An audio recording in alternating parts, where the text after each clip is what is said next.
पे मार्केट कब और किस तरीके से जो है रिवर्स होता है। तो चूंकि मेरे यहाँ पे थोड़ा सा व्यू चेंज हो गया था यहाँ पे, जब मैंने यहाँ पे इस ब्रेकडाउन के बाद, यानी यहाँ पे जब रेजिस्टेंस ले रहा था ना मार्केट मंडे के कल के सेशन में, यहाँ पे जब कंसोलिडेशन किया तो आई वाज एक्सपेक्टिंग कि अब ये इनसाइड कैंडल बनी है, अपसाइड में निकलेगा। हालांकि यहाँ पे डे लो को ब्रेक करके नीचे की साइड में जा रहा था।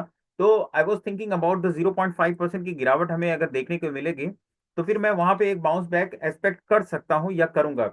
और यहाँ पे ये रेजिस्टेंस के बाद हमारे पास जो मेजर सपोर्ट था वो ये लेवल का था। ठीक है, जो मेजर सपोर्ट था वो ये लेवल का था। और देखिए मार्केट ने जो मेजर सपोर्ट था उसको भी रेस्पेक्ट नहीं किया है, उसको भी रेस्पेक्ट नहीं किया है। तो फर्स्ट यहाँ पे देखिए, ध्यान से देखना है। फर्स्ट यहाँ पे कैंडल आती है, फर्स्ट यहाँ पे कैंडल आती है, फर्स्ट यहाँ पे कैंडल आती है, और यहाँ पे एक कैंडल बनाती है हैमर। जैसे ही हैमर का हाई निकलता है, हमने ट्रेड लिया, मार्केट ने हमको स्टॉप लॉस दे दिया। ठीक है, यहाँ पे हमारा स्टॉप लॉस हो गया, यहाँ पे हमारा स्टॉप लॉस हो गया। ये तो पहला ट्रेड गड़बड़ हो गया। सेकेंड ट्रेड यहाँ पे अगर आप देखेंगे, 1 2 3 ऑलमोस्ट तीनों कैंडल को इनगल्फ कर लिया एक सिंगल कैंडल ने। ठीक ठीक है, मैंने ये रेड वाले कैंडल में यहाँ पे एंट्री ली, थोड़ा ऊपर गया, वही कैंडल आकर के फिर मुझे यहाँ पे स्टॉप लॉस की तरफ बीट करने लगी, और फिर नेक्स्ट एक ग्रीन कैंडल बनी, लेकिन अगली वाली कैंडल ने फिर आकर के स्टॉप लॉस कर दिया। तो यहाँ पे आप देखिए, सिर्फ टेक्निकल एनालिसिस नहीं काम करता है, बल्कि टेक्निकल एनालिसिस के साथ साथ हमें अपने लेवल को देखना चाहिए। अब यहाँ पे इंपॉर्टेंट बात यह है कि यहाँ पे मिस्टेक क्या हुई। मिस्टेक सिर्फ इतनी सी है कि मार्केट में हमारा ऑब्जर्वेशन जस्ट अपोजिट हो गया था। मार्केट यहाँ पे क्या कर रहा है, डाउन साइड का प्राइस एक्शन बना रहा है। ठीक है, और हम ट्रेड कहाँ पे ले रहे हैं, अप साइड का ले रहे हैं। This is the mistake. यहाँ पे हमारी जो मिस्टेक थी, प्राइस एक्शन डाउन साइड का है, हम ट्रेड ले रहे हैं अप साइड का, तो हमें बीट करेगा ही करेगा। इसीलिए मैंने आपको बताया कि मार्केट में मैं आज दो ट्रेड लिया, दोनों ट्रेड में मार्केट ने मुझे बुरी तरह से बीट किया। और बुरी तरह से बीट करने का मतलब ये हो गया कि साइकोलॉजी हिल जाती है अगर मार्केट हमें बीट करता है तो। बाय द वे, अब देखिए इंपॉर्टेंट बात यह है कि हमारे लिए अब मेजर सपोर्ट कौन सा निकल करके आएगा। मार्केट अगर कल की डेट में रेंज में ओपन होता है, रेंज में ओपन होने के बाद अगर इस लेवल के आसपास आता है, ठीक है, यानी मार्केट रेंज में ओपन हो, रेंज में ओपन होने के बाद थोड़ा टाइम तक ट्रेड करे, ट्रेड करने के बाद अगर इस लेवल के पास आता है, तो यहाँ पे हम एक रिवर्सल प्लान करेंगे। और हमारा टारगेट काफी बड़ा हो सकता है। एक तो हमारा टारगेट 350 वाला लेवल हो जाएगा, यानी आज की क्लोजिंग क्लोजिंग के आसपास हो जाएगा। और साथ ही साथ अगर अपसाइड में निकलेगा तो फिर हमारे पास 550 और 650 वाला लेवल ओपन हो जाएगा बहुत फास्ट में।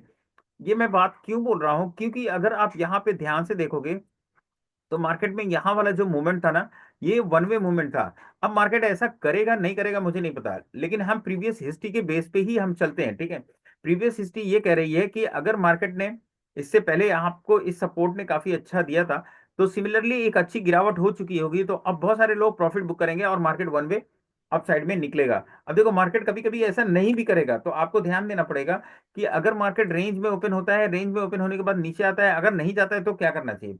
तो हमें सिर्फ सिर्फ और सिर्फ प्राइस एक्शन को ट्रेड करना चाहिए।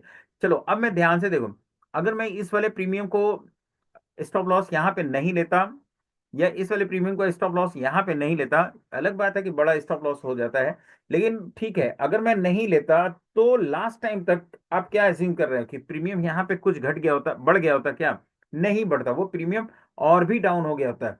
इसलिए हमें अपने स्टॉप स्टॉप लॉस को लेना पड़ता है। अगर आप सिर्फ स्टॉप लॉस लोगे तो आपका जो एसएल है ना वो काफी सेटिस्फैक्ट्री होगा।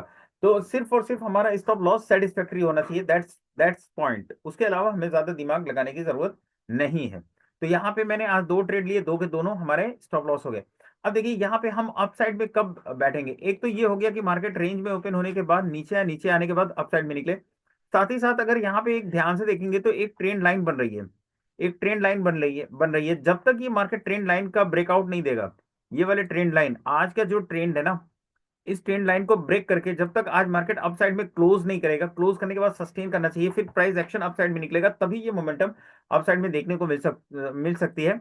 और वापस से हमारा जो टारगेट होगा ना, हमारा टारगेट छोटे छोटे अगर हम टारगेट लेकर के चले, तो एक लेवल हमारे पास ये है टारगेट का, 440 से लेकर के 450 तक का। दूसरा टारगेट हमारे पास एक निकल करके आएगा 520 का।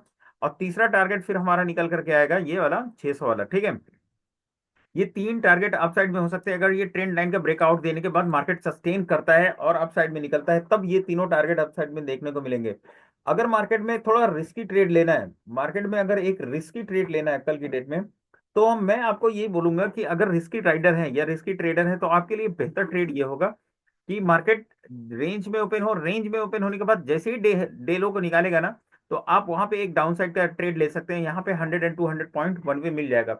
लेकिन वो अगर रिवर्स करेगा, बहुत तेजी से अपसाइड की तरफ निकलेगा, जहां पे आपका एक बड़ा लॉस हो सकता है। होप कि आपको ये सारी चीजें समझ में आए। अगर वीडियो अच्छा लग रहा है तो वीडियो को लाइक कीजिए, चैनल को सब्सक्राइब कीजिए। मिलते हैं नेक्स्ट वीडियो में, तब तक के लिए bye, take care, have a nice day, thank you so much.